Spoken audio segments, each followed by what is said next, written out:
Salut à tous, j'espère que vous allez bien. Donc, petite vidéo mise à jour crypto et Forex. Bien sûr, je mettrai le timecode en bas de la vidéo si vous voulez passer d'une partie à une autre. Et on attaque avec le Bitcoin, donc BTC, en petit time frame, pas vraiment de changement sur ce qu'on recherche.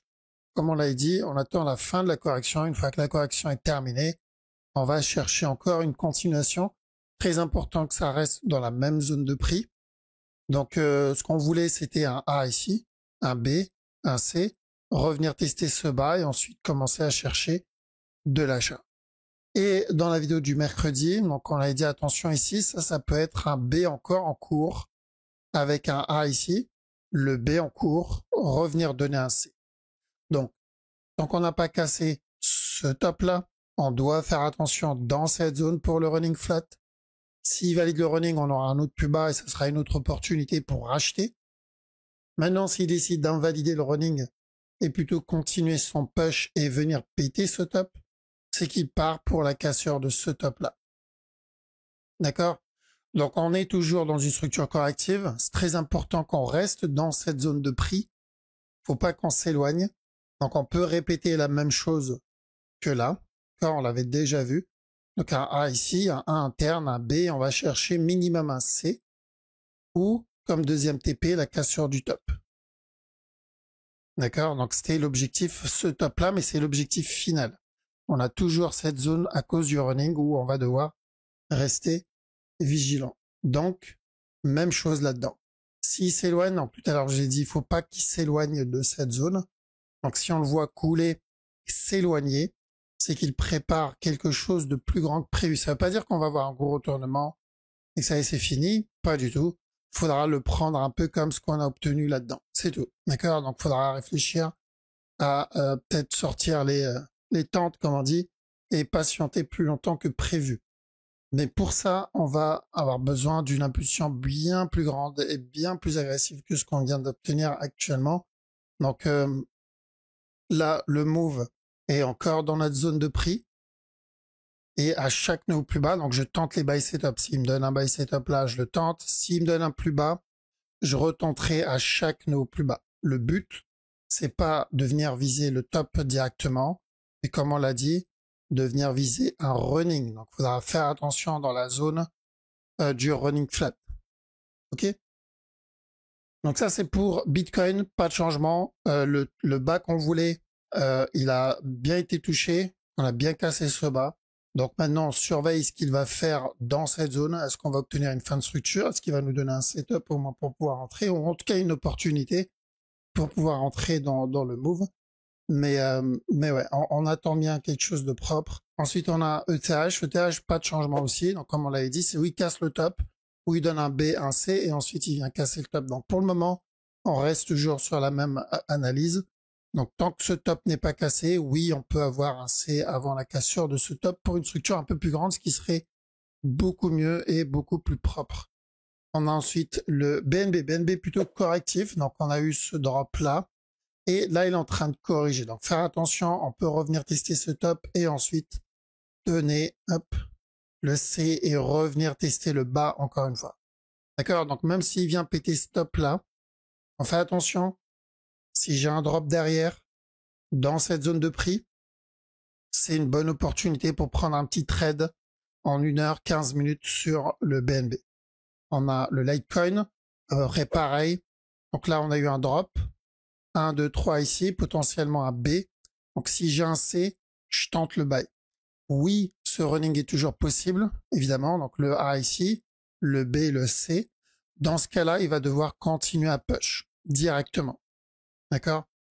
Mais personnellement à choisir, je préfère qu'il me donne un drop et ensuite commencer à chercher le push. D'accord? Vaut mieux trade une nouvelle structure et un régular un peu plus propre que ce genre de running. On a le sol, on est toujours dans le A. D'accord? Si on compare par exemple avec ETH, BNB ou Litecoin qui eux commencent à peu près un B, c'est pas vraiment le cas sur le sol. Sol, je considère le mouvement comme un A, on peut avoir encore un autre plus bas, mais ça fait partie toujours du A. Donc on va avoir besoin d'un up pour venir valider le B. Donc il faudra faire attention dans la zone des entre 192 et 196 $ pour la validation de ce B. Donc ce qu'on veut, si on veut valider ça comme une structure corrective, un peu comme là, je vais avoir besoin d'un retracement, d'une correction, et ensuite d'un C, et là, ça sera encore aussi pour le sol, en tout cas en 1 heure, 4 heures maximum. On n'oublie pas la structure daily, on en a parlé, d'accord? Il y a le risque d'un gros C, mais pour le moment, on cherche un flat simple, même chose sur Atom, d'accord? On considère le mouvement comme un A, et on attend un B. Donc pour le moment, il range, il corrige ici. Je serais pas étonné de le voir revenir péter ce bas, mais ça sera considéré comme de l'interne encore, pas comme le gros B. Pour que ça soit considéré comme un B, je vais avoir besoin qu'il corrige beaucoup plus. Donc il revienne tester les 5 $ au moins pour considérer cette structure comme une correction, ou en tout cas un départ d'une correction. Ok, ce qui n'est pas le cas, on en est loin pour le moment. Ça, c'est de l'interne, donc on peut avoir encore un dernier plus bas, mais on surveille ce retournement pour le B. AVAX, c'est exactement la même structure que Atom en petit time frame. Donc l'objectif, évidemment, c'est toujours revenir péter ce top, mais je vais avoir besoin qu'il confirme une correction avant de venir valider la structure au-dessus. Pourquoi je veux qu'il vienne péter le top? Pour la même structure, c'est-à-dire un regular flat. Donc ça comme A, B, C. Et là-dedans, il va falloir faire très attention. Il ne faudra pas s'endormir une fois le top cassé, bien sûr. Je parle à ceux qui tradent, à ceux qui sont en mode trading. Donc comme on l'a déjà vu, en mode invest, l'objectif, c'est ce top pour un régular. Donc à chaque nouveau plus bas, même s'il valide le régular ici, chaque nouveau plus bas cherche le régular. Même chose sur le NIR, d'accord? À chaque nouveau plus bas dans cette zone de prix, on cherche cassure du top. Ça, c'est mode invest. Maintenant, mode trading, comme on l'a déjà dit, on doit faire attention à un flat là-dedans. D'accord? Donc, je pense pas que le up soit terminé. Ça sera un peu court comme running. C'est possible, mais ça me semble très léger. Donc, interne, c'est exactement comme AVAX, c'est exactement comme Atom. Donc là, je m'attends à une correction.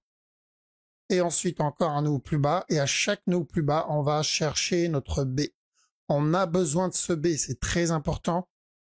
On a vraiment besoin du B ici si on veut la confirmation du up. D'accord? Et ça, ça s'applique sur le NIR, AVAX, Atom et la majorité des altcoins qu'on vient de voir. On a besoin du B. Là, ils vont me dire, ouais, mais ça peut être le B. Non, ça, ce n'est pas un B. D'accord? Ça, ce n'est pas un B. En tout cas, pas le B qu'on recherche. Car ça peut être de l'interne. C'est probablement de l'interne pour le moment. Mais pas le B qu'on veut. Ok, donc on considère toujours le mouvement comme le départ de la correction. Attention ici en petit time frame, on risque encore un autre push. Et ensuite, on partira pour le fameux B pour notre départ de cette structure corrective et donner notre dernier push là-dedans. Et on fera attention ensuite au running flat. D'accord? Donc oui, ça peut être le running. Ça me semble vraiment très léger. J'aimerais bien voir un dernier petit push pour le valider. Ok? Voilà, donc on a fait le tour sur la crypto, pas vraiment de changement. On cherche toujours la fin de cette structure corrective pour revenir donner un petit push minimum pour un running, voire même peut-être plus, s'il valide le régular au-dessus. Mais il va falloir être patient.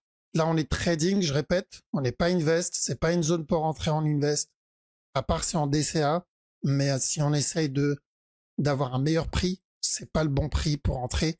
Il va falloir attendre une autre structure corrective. Et on aura une autre structure corrective. Si on a de la chance, on validera le running ici, là-dedans. Et ça serait une très belle structure pour rentrer long terme. Si on invalide ce running, on aura une correction liée à cette impulsion. D'accord? Donc, comme on l'a eu à chaque fois qu'on a une impulsion, on vient valider la correction de cette impulsion. D'accord? Donc, on en aura une autre. Maintenant, juste à déterminer si ça va être un running flat ou si ça va être une nouvelle structure. Mais il y aura une autre opportunité, donc pas d'inquiétude là-dessus. Voilà, donc ça c'est pour la crypto. On attaque le Forex. Donc Forex, plutôt correctif comme move ici. D'accord? Donc attention, encore un autre plus bas pour revenir péter le top. Tout ça, c'est toujours le A, le B. Une fois le B terminé, on ira chercher le C. Mais pour le moment, le B, il n'est pas encore terminé. Et ce qu'il donne ici, ça pue le régular, donc on risque encore un autre plus bas. On a OGPY, plutôt correctif, ici aussi. D'accord, donc ça, il me semble, on l'avait vu dans les précédentes, pas celle de vendredi, parce qu'on n'en a pas fait, mais celle d'avant. Donc on cherche un régular flat. Objectif, c'est toujours revenir péter le top.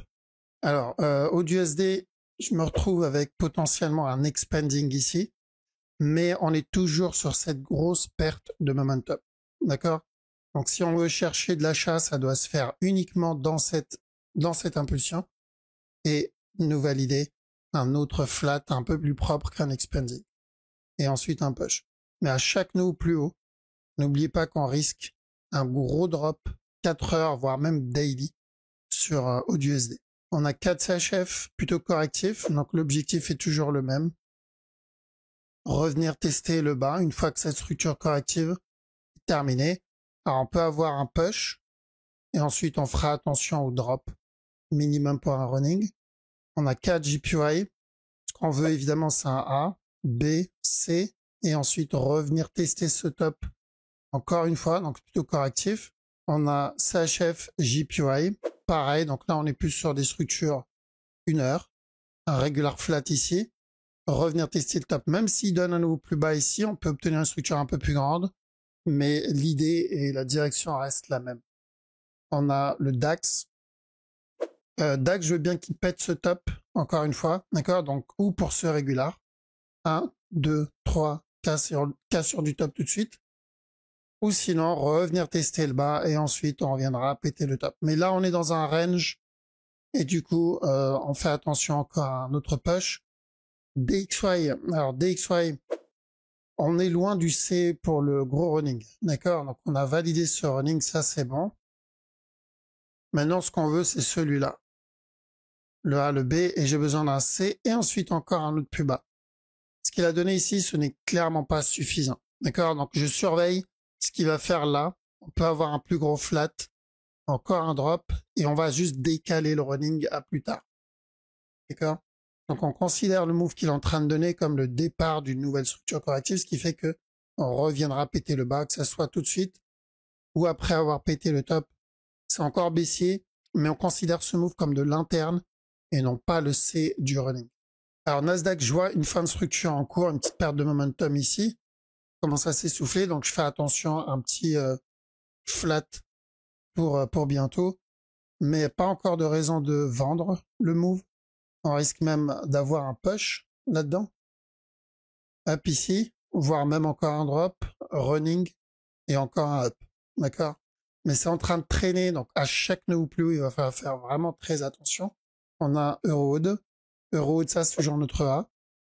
B, C, et ensuite encore de l'achat.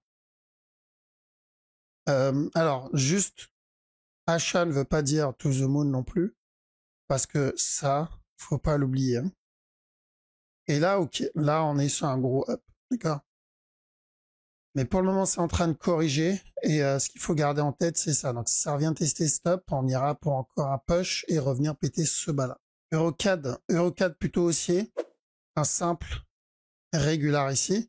Revenir tester le top. On a Euro-Yen. Lui, il a déjà validé le buy. Il y avait un petit buy ici. Ça, c'est validé.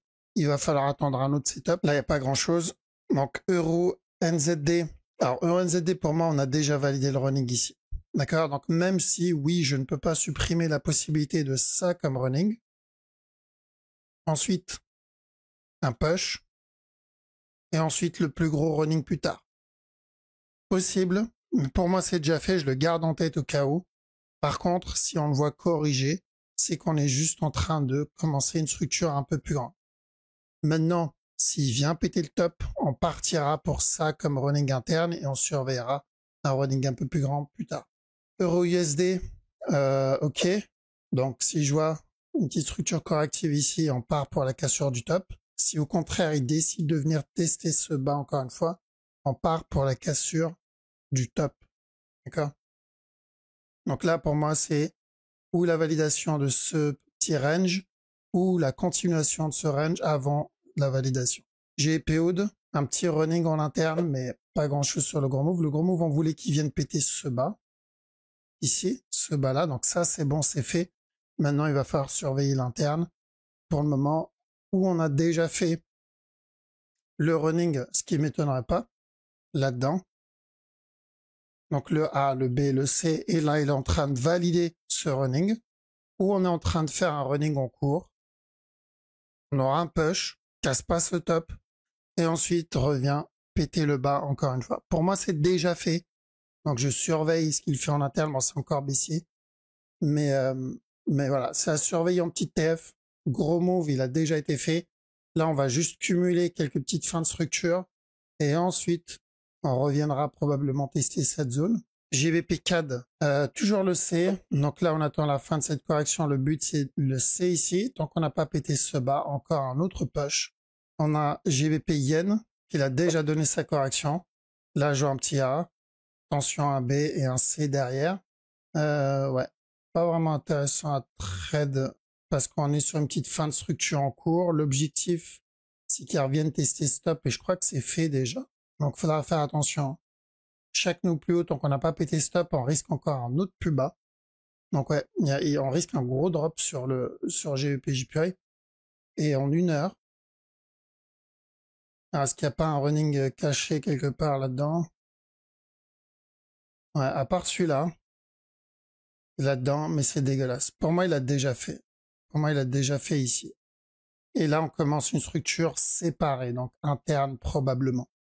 GPNZD, ok, donc on peut tenter minimum un running. Donc attention, c'est très correctif comme move. D'accord? Moi, ce que je veux voir, c'est qu'il revienne tester ce top. Il l'a pas fait encore.